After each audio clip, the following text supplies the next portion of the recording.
Hey everybody, Who's Your Jedi here with another review for you. This time talking episode 2 of season 2 of Riverdale, Nighthawks. And we're not talking about some sort of reference to was it Marvel character, Nighthawk? If you're not familiar with the title, it's the name of a famous painting from, I forget who paints it, but it's basically, if you've ever seen that famous painting of the people hanging out in the diner, that painting's title is Nighthawks, and it's been parodied and poked fun of at a million different times. And given that a diner is very centric to this episode, it's a nice choice. So let's just kind of get right into things and what's going on in this episode. Um, Man, there's a lot going on in this episode, really. I guess we'll start with Veronica and what's going on with her family.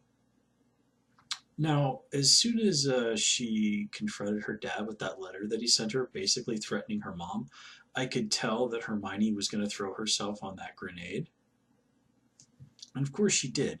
And I mean, it was kind of obvious what was going to go on there, but I do like how ultimately Hiram and her had that conversation where he, just thanked her for her loyalty. Does that really sound like something a guy says to his wife?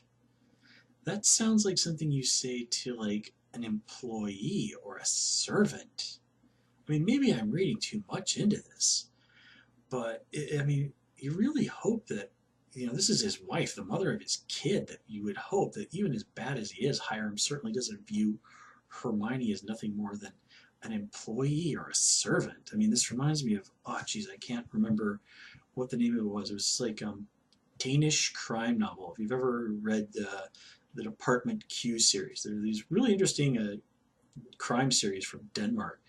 And there's just one thing where there's this bad guy, and he basically selected a woman to ultimately romance and have bear his child because he kind of wanted that perfect family image. I mean, he literally like went through like basically kind of made his own little catalog to pick out the woman who exactly fit his needs and figured out like, okay, what's the best way to approach her. I mean, it was all just this extremely formulaic thing that basically just like treated his wife as this sort of tool, this prop. I mean, granted, this guy was also a murderer, among other things. So, not a good person, but it was still very, very disturbing. And incidentally, those Department Q novels, I can't remember the name of the author. Those do come recommended. And if you're also interested in fiction from detective fiction from Europe, Joe Nesbo. He's a Norwegian writer. He's actually also quite recommended. I've really enjoyed several of his books. Okay, so jumping back into Riverdale then. And I do sort of like how they kind of played with things with Hiram this episode, where we think that he's the one that's bought out the diner, and then ultimately it just turns out to be some liquor store company. And then at the end, it turns out like, oh, well, Hiram decided to buy the diner anyway, and, let Pops kind of keep running the place in exchange for keeping quiet about it. And we know that Hiram has done business with the Southside Serpents before, so, Betty's mom is not wrong that now the Serpents have a little bit of a beachhead in the northern part of town.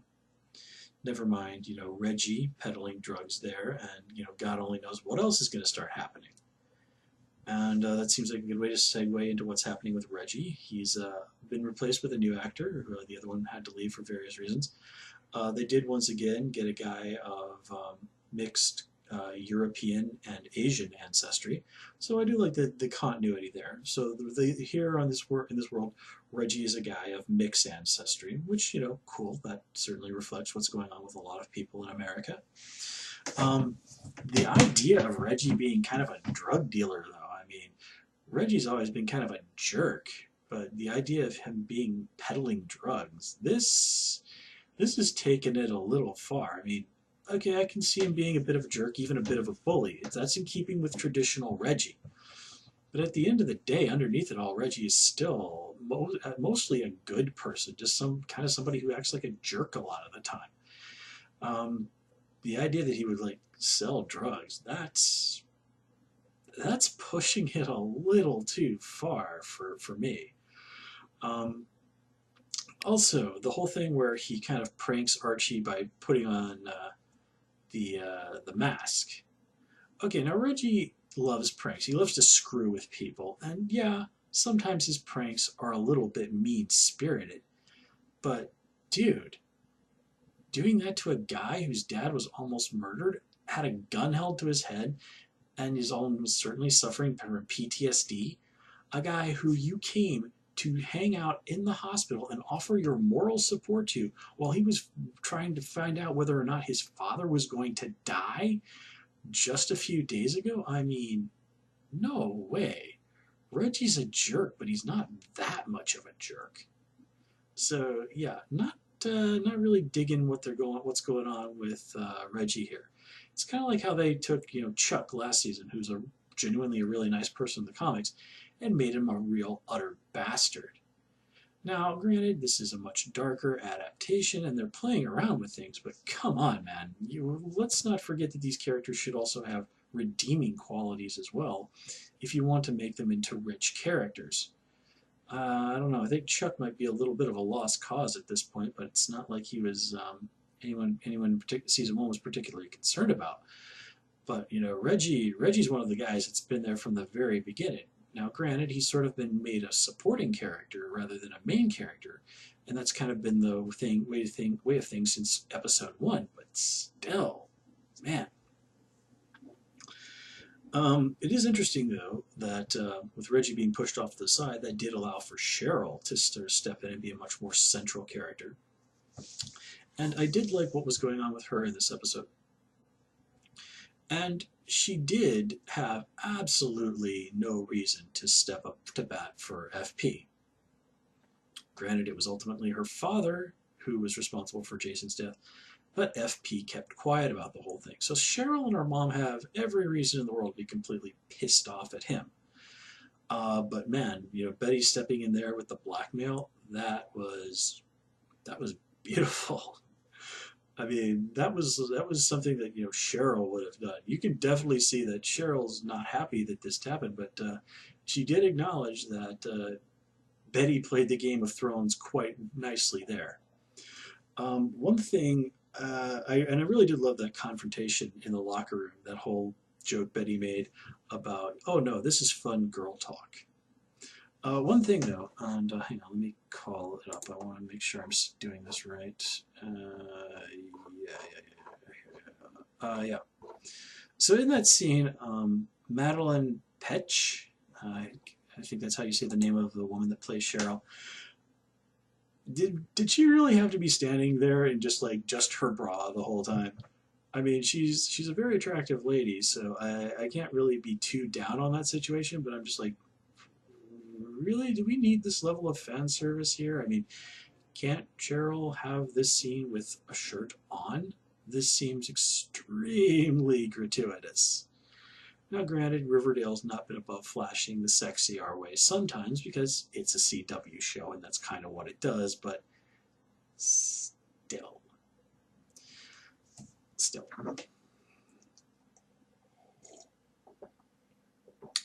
Tonight's drink, in case you're interested, is Rooibos tea. It's a red tea, which comes from South Africa.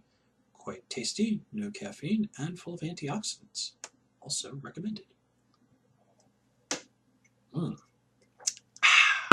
Refreshing.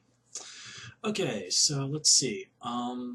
Archie, man, Archie is not in a good place this episode. I mean, he's all paranoid and convinced that only him sitting downstairs with that baseball bat is going to be what can keep his dad safe.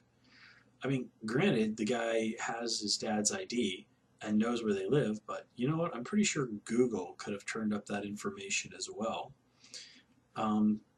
Did you get your dad's keys? I mean, I don't think so. You might want to consider maybe putting some additional locks on the door, maybe some bars on your window. When Fred's a contractor, he probably knows people who would do that on the cheap. But again, this just kind of fits into with the paranoia that Archie is experiencing, and this is exacerbated by the murder of Miss Grundy. And I like how Archie kind of acknowledges that it's like, yeah, maybe I am wrong, maybe I'm going crazy. And all the arguments against any there being connection, these being connected in any way, all make perfect sense. And Of course, it's ultimately going to turn out that this is not a coincidence because there's no real story if there isn't, because, also we know these crimes were committed by the same person. But still, why is Archie at the center of all this? What's going on? Now that's extremely intriguing. Also, I loved Jughead's reference to Nightmare on Elm Street. The Dream Warriors. I'm not really a Nightmare on Elm Street person, but I have actually seen that one, and that one's pretty good. Uh, Archie turning to drugs. That's interesting. I don't know how I feel about calling this drug Jingle Jangle. That's a little much for me. And I love that this stuff ultimately ends up basically just looking like pixie sticks. I mean, yeah. And then the whole thing ultimately with Archie culminates in him getting a gun from Dilton Doily. I mean, Archie has a gun. Oh my god. I mean, I was complaining about the dark turn they were taking with Reggie. This thing with Archie seems in so many ways even worse, and yet I love it. I absolutely love this. Let's see. What else do we need to talk about? Since we brought up Jingle Jangle and the killer, let's kind of talk about that scene at the end.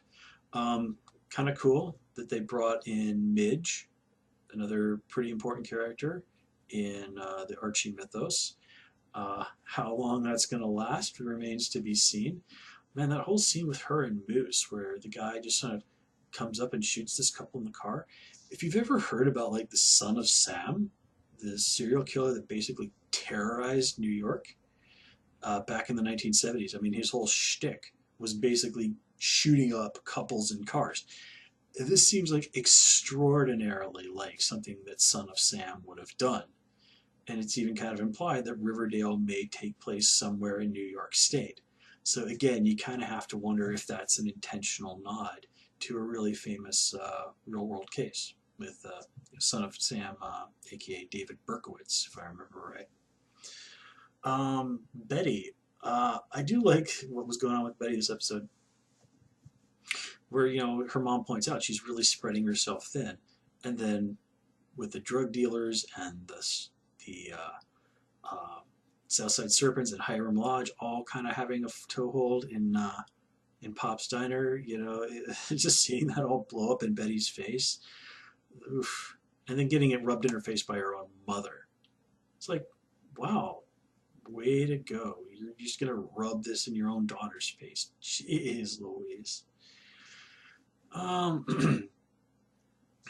Oh, yeah, and let's see, Jughead. I did like that scene with him and the mayor, but okay.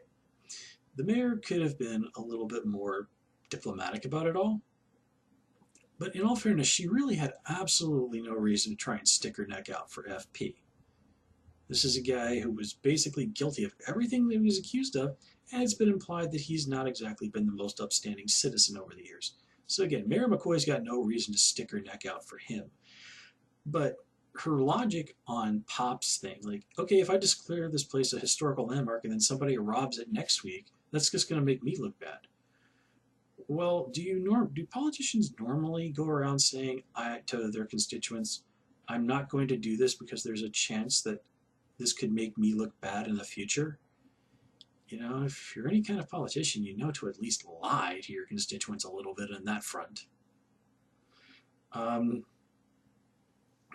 also, why not designate Pops a historical landmark? I mean, it does seem to qualify in at least some aspects of it. I don't know. That just sort of seems very questionable to me. And then we get the situation with the Snake Charmer. Penny Peabody, from what I found out, is not a character from the comics. She's an original here. And it is very interesting that FP freaks the hell out when he finds out that Jughead owes this woman a favor.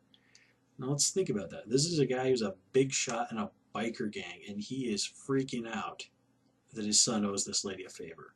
How damn scary must Penny Peabody be? Anyway, guys, I think that covers everything I had to say about this episode, so I'm going to wrap it up here. As always, please comment, rate, subscribe. course, you can follow me on Twitter at Hoosier Jedi. Please also join me on Tumblr at Jedi Reviewer. Until next time, take care and have a good one.